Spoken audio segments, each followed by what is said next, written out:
Hello అండి, మీ లీలా వంటలకి స్వాగతం అండి. మనము ఈరోజు చేయబోయే రెసిపీ ఏంటంటే ముద్దపప్పు ములక్కాయతో ముక్కల పులుసు. అయితే మనకి నా చిన్నప్పుడు పల్లెటూరులో విందు భోజనాలు అప్పుడు కానీ అలా చేసేవాళ్ళండి. ఇప్పుడు ఎవరు చేయట్లేదు, అన్ని బిర్యానీలు చికెన్లు ఏ వచ్చినాయి కదండి. మనము నా చిన్నప్పటి కూర నేను వండి చూపిస్తాను, చూద్దాం రండి. మన ముక్కల పులుసుకి కావలసిన పదార్థాలు చూద్దాము.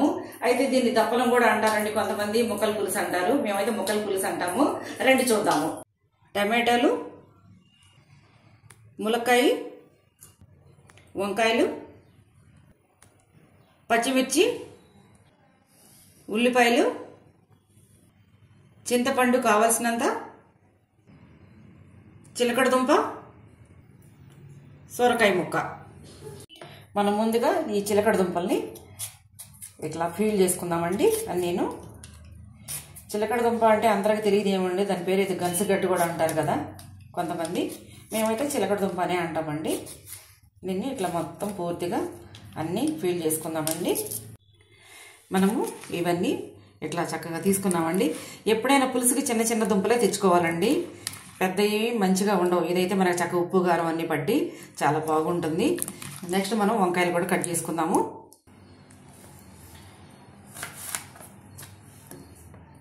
కొంచెం పులుసుకి కొంచెం లావుగా ఉంటేనే బాగుంటాయండి ముక్కలు.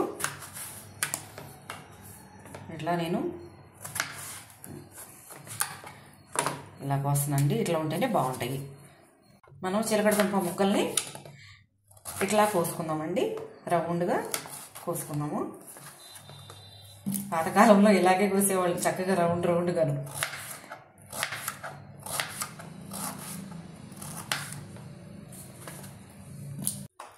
ములక్కాయ ముక్కలు మనం చక్కగా కోసుకొని కడిగి పెట్టుకున్నామండి.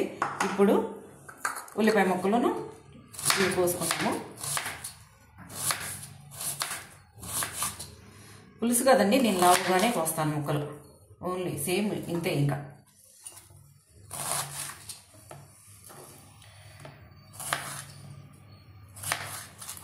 టమాటా అయినా కానీ 4 చిలుకలు చేస్తా. మనం పచ్చిమిర్చి ముక్కలుగా కోసుకోవట్లేదండి, ఇట్లా చీలికలు మనకి పులుసులో కదండి, ఇట్లా చీలికలు చేసుకుంటాము. అట్లయితేనే బాగుంటాయి, పుల్లగా మనం తినడానికి డైరెక్ట్గాను. మనం సొరకాయ కూడా పెద్దగానే కట్ చేసుకుందామండి, కట్ చేస్తాను. ఇప్పుడు మనము ముక్కల పులుసు ప్రాసెస్ చేద్దామండి. ఇప్పుడు మనం అన్ని కూరగాయ ముక్కలన్నీ తరిగి పెట్టుకున్నాం కదా. నేను ఈరోజు మా అమ్మమ్మ చేసేది కుండలోను, ఇట్లా మట్టి చట్టిలోను, ఇక్కడ దానిలో చక్కగా ఇవన్నీ వేసేస్తున్నా. సేమ్ అమ్మమ్మ ఎలా చేసిందో అలాగే చేస్తున్నా నేను. నాకు గుర్తు బాగా, అమ్మమ్మ ఎలాగే చేసేది. మనం ఫస్ట్ తాలింపు ఏం పెట్టమంది, లాస్ట్లో ముక్కలన్నీ ఉడికినాక అప్పుడు తాలింపు వేస్తామండి. ఇప్పుడు ఓన్లీ ఉప్పు కారము పసుపు అన్నీ వేసుకొని ఫస్ట్ మనం మగ్గించుకుందామండి. పులుసు పోసి ఉప్పు కూడా వేసేస్తున్నానండి తగినంత. ఇందాక ముక్కల్లో కూడా వేసానండి, కంట్రెక్కకుండా ఉంటాయని వంకాయ ముక్కలు.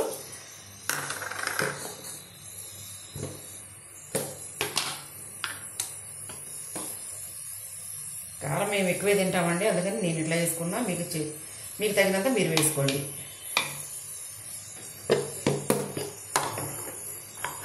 ఇప్పుడు చింతపండు పులుసు నానబెట్టుకున్నానండి. చింతపండు నేను ఒక పెద్ద నిమ్మకాయ సైజు అంతా చింతపండు పెట్టుకున్నాను. దీనిలో పులుసు కలిపి పోసేస్తాం. మనకి ఎలా లేదన్నా ఈ మొక్కలు ఉడకడానికి 15 మినిట్స్ పడుతుందండి. ములక్కాయలు కొంచెం లేటు పడుతుంది కదండి. ఇప్పుడు మనం కొంచెం పులుసు ఎక్కువగానే ఉండాలంటే, ఎందుకంటే ఈ ముక్కలన్నీ ఉడికిపోవాలి కదండి, అందుకని ఈ మాత్రం పులుసు పెట్టుకోవాలి. మనము దీనిలో కొంచెం బెల్లం యాడ్ చేద్దామండి. పులుసు అంటేనే మనము ముక్కల పులుసు అంటేనే బెల్లం యాడ్ చేయాలి. ఈ సైజు మాత్రం సరిపోతుందండి. దీనిలోకి మళ్ళీ ఎక్కువ వేసుకున్న తీయగా ఉంటుంది. ఆ సైజు వేసానండి, అదే కరిగిపోతుందిలే. ఇప్పుడు మనము ఒక 15 మినిట్స్ మూత పెట్టి ఉడికించుకుందామండి. ఒక్కసారి మన పులుసు ఎంతవరకు వచ్చిందో చూద్దామండి.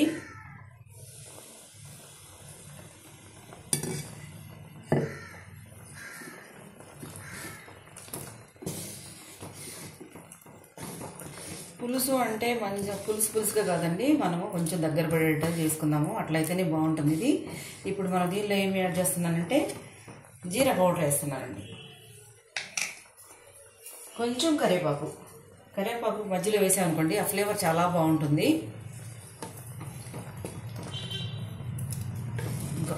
ఇంకా 10 మినిట్స్ ఉడికితే సరిపోతుందండి. మళ్ళీ మూత పెట్టుకుందాం ఒకసారి.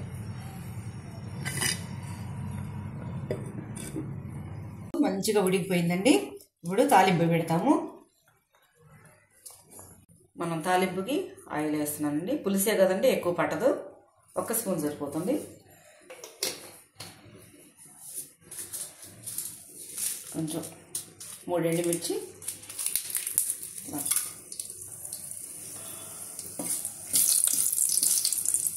మనకి ఎండుమిర్చి గిల్లకపోతే మొహాన్ని టక్ అని పట్టుకుంటుంది, అందుకని గిల్లేస్తాను నేను.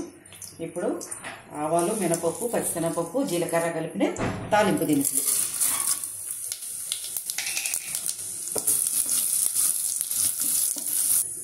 కరివేపాకు వేస్తానండి.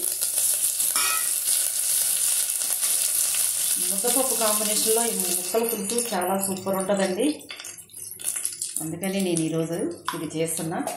అలా కార్తీక మాసం కదా, నేను ఇప్పుడు ఇంగువ కూడా యాడ్ చేశానండి. మాకు పులుసు అంటే ఇంగువ ఉండాలి.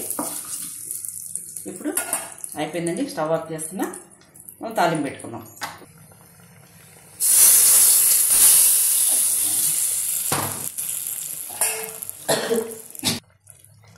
తాలింపు చేసేసానండి. గుమ్మలాడి మన ముక్కల పులుసు రెడీ అయిపోయింది. ఇప్పుడు మనం ముద్దపప్పు వేసుకొని, నెయ్యి వేసుకొని, చక్కగా ముక్కల పులుసు వేసుకొని తిని టేస్ట్ చూద్దాము.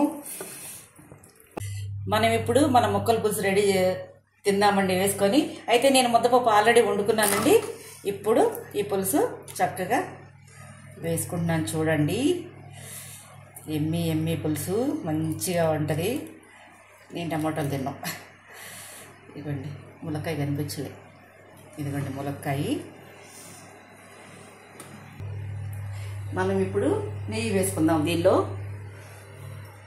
నెయ్యి వేసుకొని తింటే ఉంటుందండి,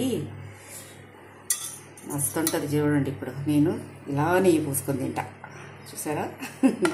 ఇలా తింటేనే దాని టేస్ట్ తెలుస్తుంది. మీరు కూడా ట్రై చేయండి. నేనైతే తిన్నానండి.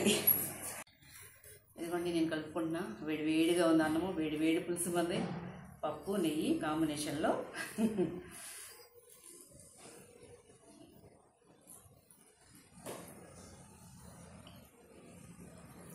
సూపర్ అండి, మీరు కూడా ట్రై చేయండి. నేనైతే తింటున్నా. లైక్ చేయండి, షేర్ చేయండి, సబ్స్క్రైబ్ చేయండి, నాకు సపోర్ట్ చేయండి.